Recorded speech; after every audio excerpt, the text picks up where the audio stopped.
to welcome you to 2017. I cannot believe how fast 2016 went. I can't believe we are in a new year, getting ready to start some new goals, getting ready to talk about new books and all of that. But before we get into all of the new shiny stuff, let's take a look back on the year of 2016, some of my statistics, and then to end it with my top 10 of 2016. So, to start my statistics of 2016, I had a reading goal of reading 52 books, and I succeeded and exceeded that goal at reading 60 books. I started 65 and DNF'd 5, but I'm pretty happy with finishing 60 books, and the page count came out at 19,013 pages. 695 of those pages were the DNF pages, so not too many pages in my DNF pile. So go me. And the rating count of all those 65 books, I rated 2 of those books a 2-star. I rated 12 of those books a 3-star. 12 of those books a 3.5-star, 21 of those books a 4-star, 6 of those books a 4.5-star, and a whopping 7 books a 5-star rating. This year I did rate my books a little stricter than I have in the past because I really wanted the 5-star and the 4.5-star books that I rated. I wanted them to really stand firm on that rating, and so I was pretty strict on my rating, but overall I'm pretty happy with the books that I read. I am happy with the range of star rating that I had. I feel like I read mostly pretty solid books. There were some that I wasn't too happy with, but for the majority I enjoyed most of the books in some form or fashion. Okay, and then to break down all of those books into the genres that I read, I'm pretty proud of myself in that 27 of the books that out of the 60 books that I read, 27 were young adult, and that encompasses all young adult fantasy, science fiction, contemporary, historical fiction, all the genres under young adult. 27 of them fall into that category.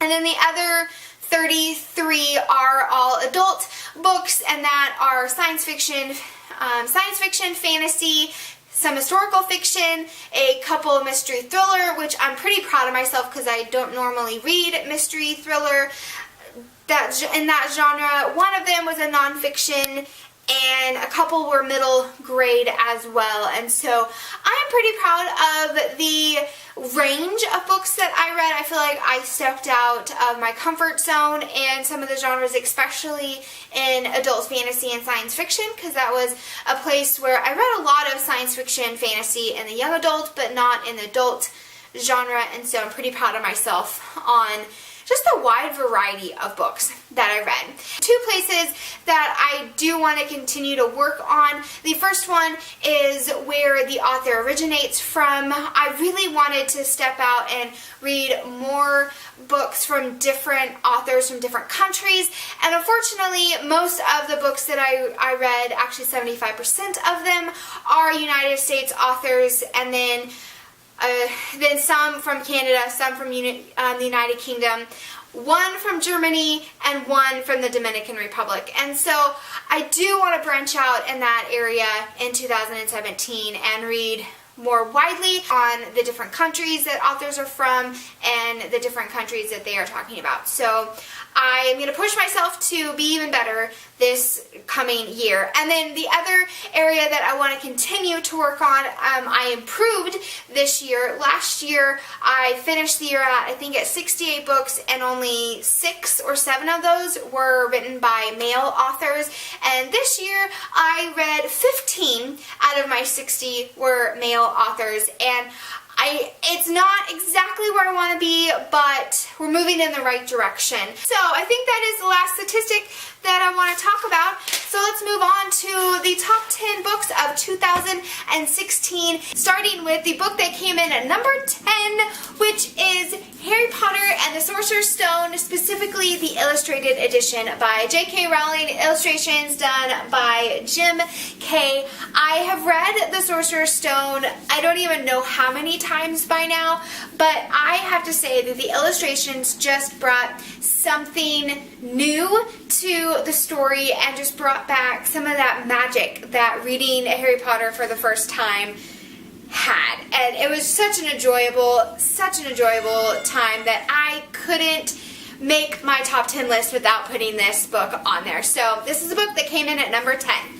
Number 9 is Poison Study by Maria V. Snyder. This is an adult fantasy novel, and the reason why it is on this list is the way that she wrote the characters just made you really just feel for them and want to know where these characters are going. And it is one of the few novels that I read the first book and I immediately picked up the second book. I had to know where the story was going and what was going to happen, and phenomenal story, and it was so good, and it's just fantastic. So that is Poison Study for book that came in at number 9. Book number 8 is The Princess Bride by William Goldman. This was such a fun read, and the reason why this book is on the list is that it's an amazing adventure story for any age, whether you're 10 or 90. I think that anybody would just love this story if you're looking for a good adventure love story. It was so fun, so enjoyable, and the writing was great and so good. So a book that comes in at number 8 is The Princess Bride.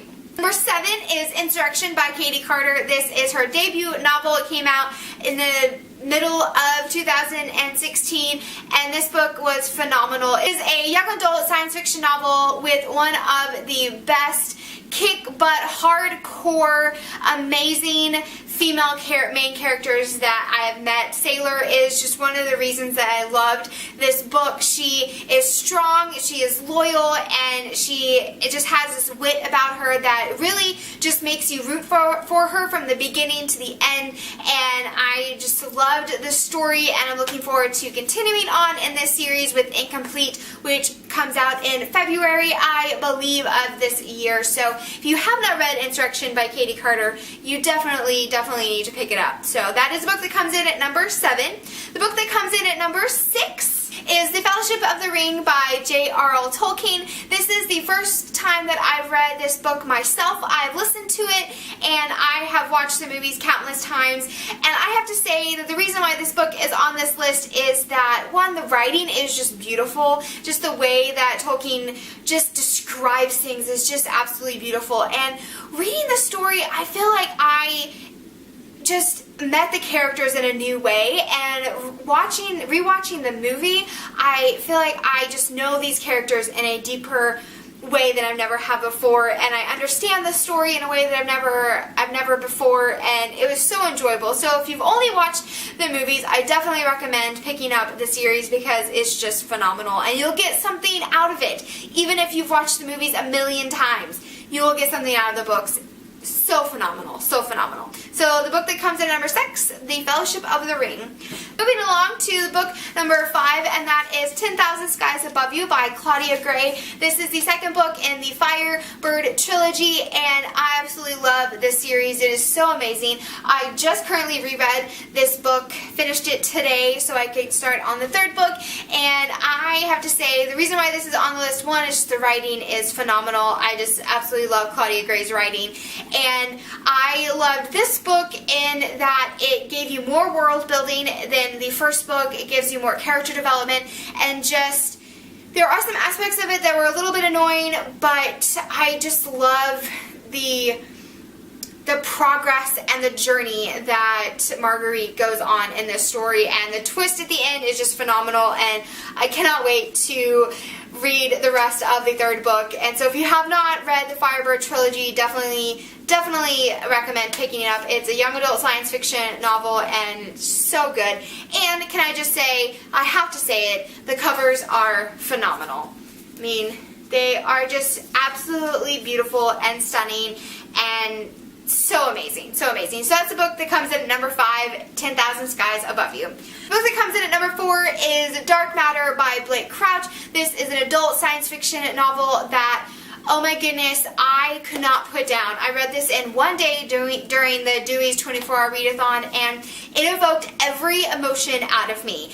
And it had me thinking that the story was going one way, and then it would completely twist and go in another direction. And then I'd think I would have figured out, and then it would completely twist and go in an opposite direction. Phenomenal writing, phenomenal story. So if you're looking for an adult science fiction novel, definitely pick up Blake Crouch's Dark Matter. Coming in at 3rd is The Alleyway of Law by Brandon Sanderson. This is the 4th book, sort of, in the Mistborn series. It's in between the first series and the second series. And the reason why I love this story is, one, Wax and Wayne. They are an amazing duo. I love their banter and just the way that they work off each other, and I just love them as characters. It's just amazing. And then there's more world building. I loved the setting and the time period that this is in, even though it's in a completely different world. I just love the time period that it's in.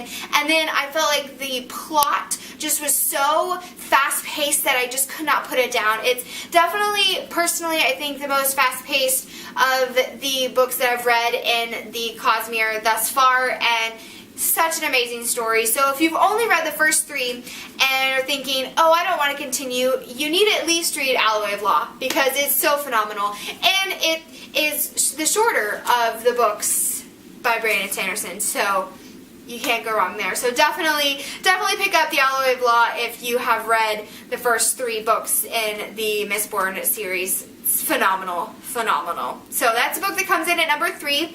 Book that comes in at number 2 is The Martian by Andy Weir. This is a phenomenal adult science fiction book about this guy that gets stranded on Mars, and it's funny, it's witty, it's intelligent, and I have to say that when I was reading this, I just had that feeling of reading or watching a movie that's based on a true story, and I just wanted it to be a true story. I just wanted it to be, because it's just phenomenally written, and it just feels like it could be real.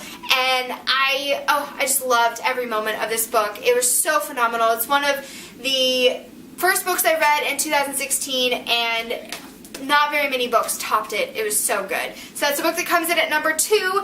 So coming in number 1, the top book of 2016 for me was The Lies of Locke Lamora by Scott Lynch, the first book in the Gentleman Bastard series.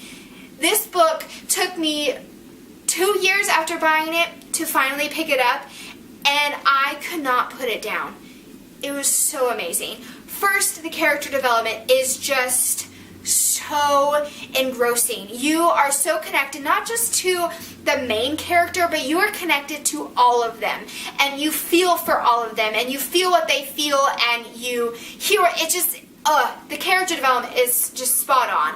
And then the world building is just phenomenal. You just get into this world, and it's not so far out there that you can't really imagine it. It just the world building is just amazing. And then just the heist that is in the story is just brilliant. It is brilliant. And the ending, oh my goodness, the ending, so amazing.